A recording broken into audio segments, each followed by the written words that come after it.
Boy, oh boy. If you've been sleeping under a rock, you may not know that the spoiler season for Uprising has started.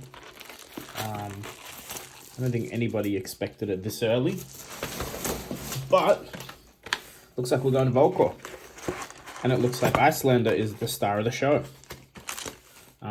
That's my take so far, but definitely take the time to read the lore article that they published. I mean, by the time you see this earlier today, yesterday for some of you, it follows Iyslander. She has like some flashbacks. There's some there's hints at an alchemist. I'm summarizing here. You should go read it. Hints at an alchemist. Hints of, well, she meets with Shiana, and Shiana says if she wears this mask, she can disguise herself, which is maybe... Anyway, these are some of my predictions. I'm predicting we're going to Volcor. It seems pretty obvious now.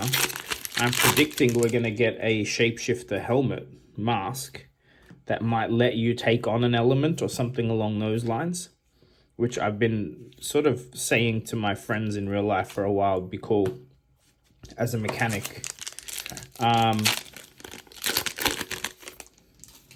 There's mention of, well, I also think we will get a adult Kasai, seeing we're going to Volcor and there's all these Centauri sellsword type people with sabers running around. But so far what they've shown, it's a lot. If you take into account how they usually spoil sets, they've spoiled the adult hero, has the same ability as the young hero we're aware of from Everfest, except now she's a token, so playable in commoner. To those of you who care, expect these prices to go up.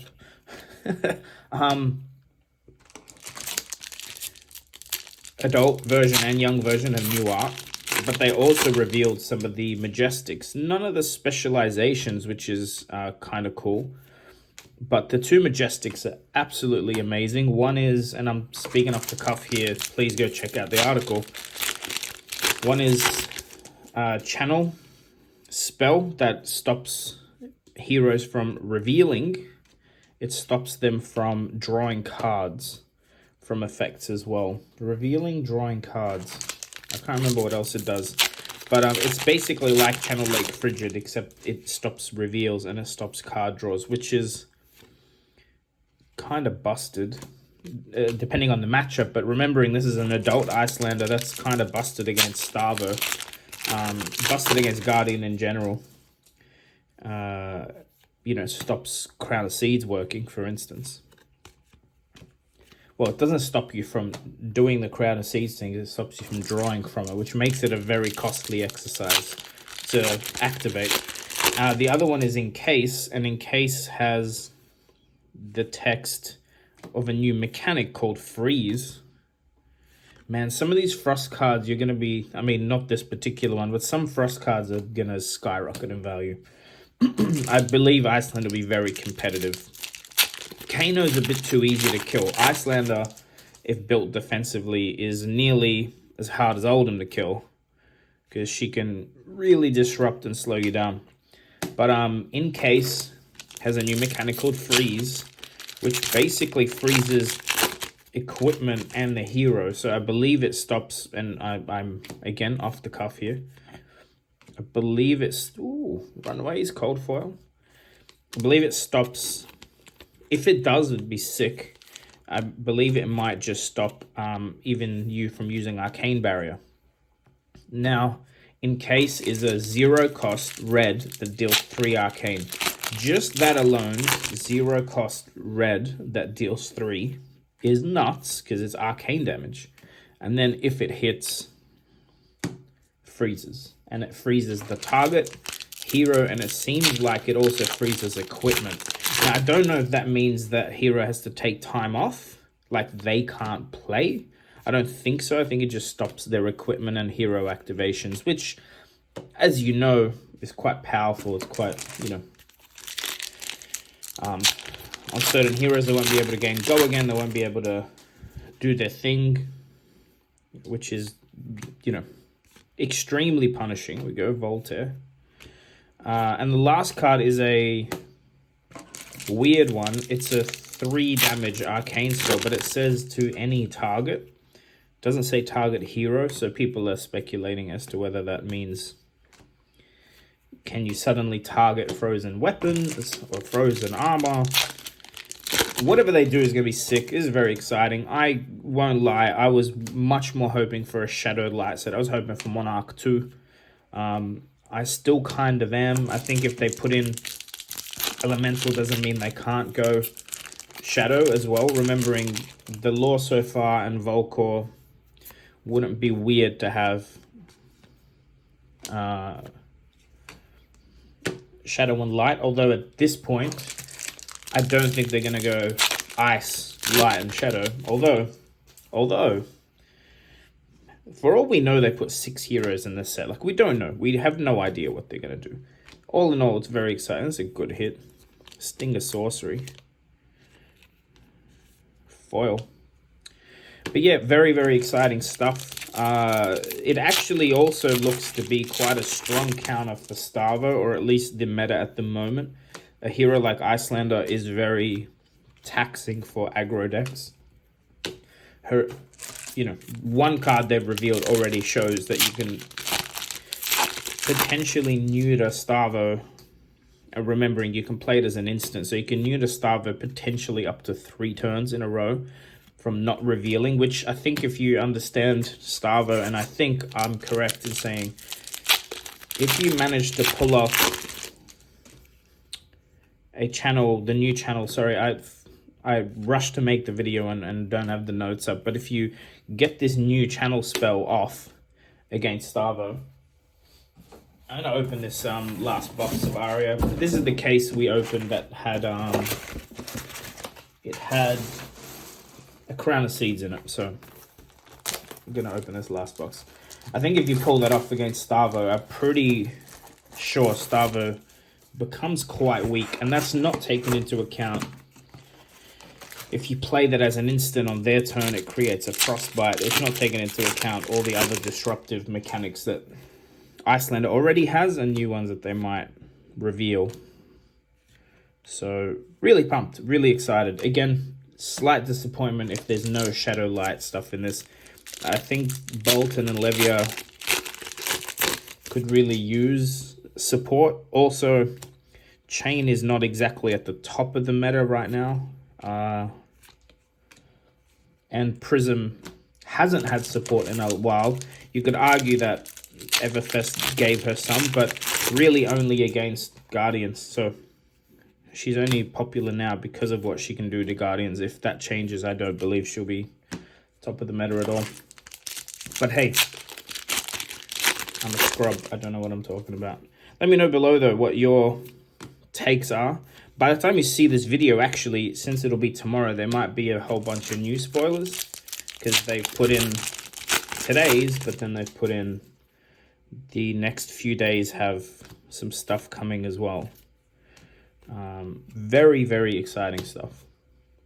The fact that, look, I got to do an Everfest spoiler, obviously, with the box that me and Tall Timmy teased you guys with. I'm much happier if LSS spoil it like this. I don't mind not getting something, but getting to see stuff early. I like it because also people get to brew and come up with foil Oakenold. Yeah, very, very good foil Majestic so far. Yeah, people get to build decks and speculate and come up with plans and strategies. I've already committed that whatever comes out in Uprising, a hero I'll switch to. Don't want to sort of call it now, but I was already very interested in Iyslander. I nearly played her this Blitz skirmish season, but I hadn't got enough reps in, and Kasai felt more at home because I'd been playing some Axis Dory and stuff, and you know, Kasai runs very similar to that. But I'm building a Blitz deck for Iyslander today for my armory, and I think I'll only be playing Iyslander till this new set comes out, in Blitz that is, and maybe just stick with Iyslander. I'm sure a lot of other people will too, but sick hero. Slightly more health than Kano, able to run Heart of Ice, which is really strong defensively against certain decks, including Kano, or including anyone that wants to run defense reacts or play instants on your turn. All the frostbites, all the disruption mechanics, like you can like an example is against Warrior where they build up to break their chest piece, Courage of Bladehold, and then go crazy. You could react to Courage breaking by casting a Channel Lake Frigid from Arsenal. It creates a frostbite and it's out. So the Courage of Bladehold makes weapons cost 1 less, which in Warrior's case is 3. And they go back to costing 1, which completely negates their ability to pull off the big turn they were about to pull off. I love it. I think it'll slow the meta down for sure. People have to play around Iyslander being in the meta, and as such might have to run more blues, which in effect neuters their damage, output, things like that. I'm looking forward to it. As you can expect though, it's possible that from the other heroes that are in the set, Iyslander is not the strongest, but having that balancing act, having one hero that clearly is slowing down and fatigue, but not in the way Oldhim is, because Iyslander also does arcane damage, which is already disruptive to what armor you get to pick to play with. Like, yeah, it's gonna be cool. I'm very excited. There's a lot of spoilers coming, I think, till the 26th of April. Ooh, Sutcliffe. Okay. Would have hoped to see a second legendary, would have been sick, but we got some cold foil boots. Only a few packs left in the second box, and then I'll leave you guys be. But again, let me know below what you think is coming. Do you agree that maybe we'll see an adult Kasai? I think if we see an adult Kasai, the ability will be different to her Blitz counterpart. Like, it'll be a different Kasai. But also, what else could we see if it's a Volcor? Clearly, Wizards come from Volcor. You can see the border of all the Kano cards. The specializations, etc., have that lava stuff. So also this means we're going to see more than likely some Kano support in the set, which is great because Kano's not in the best place. In Blitz, very strong. In CC, it's, I think, quite lacking. But last pack, let me know.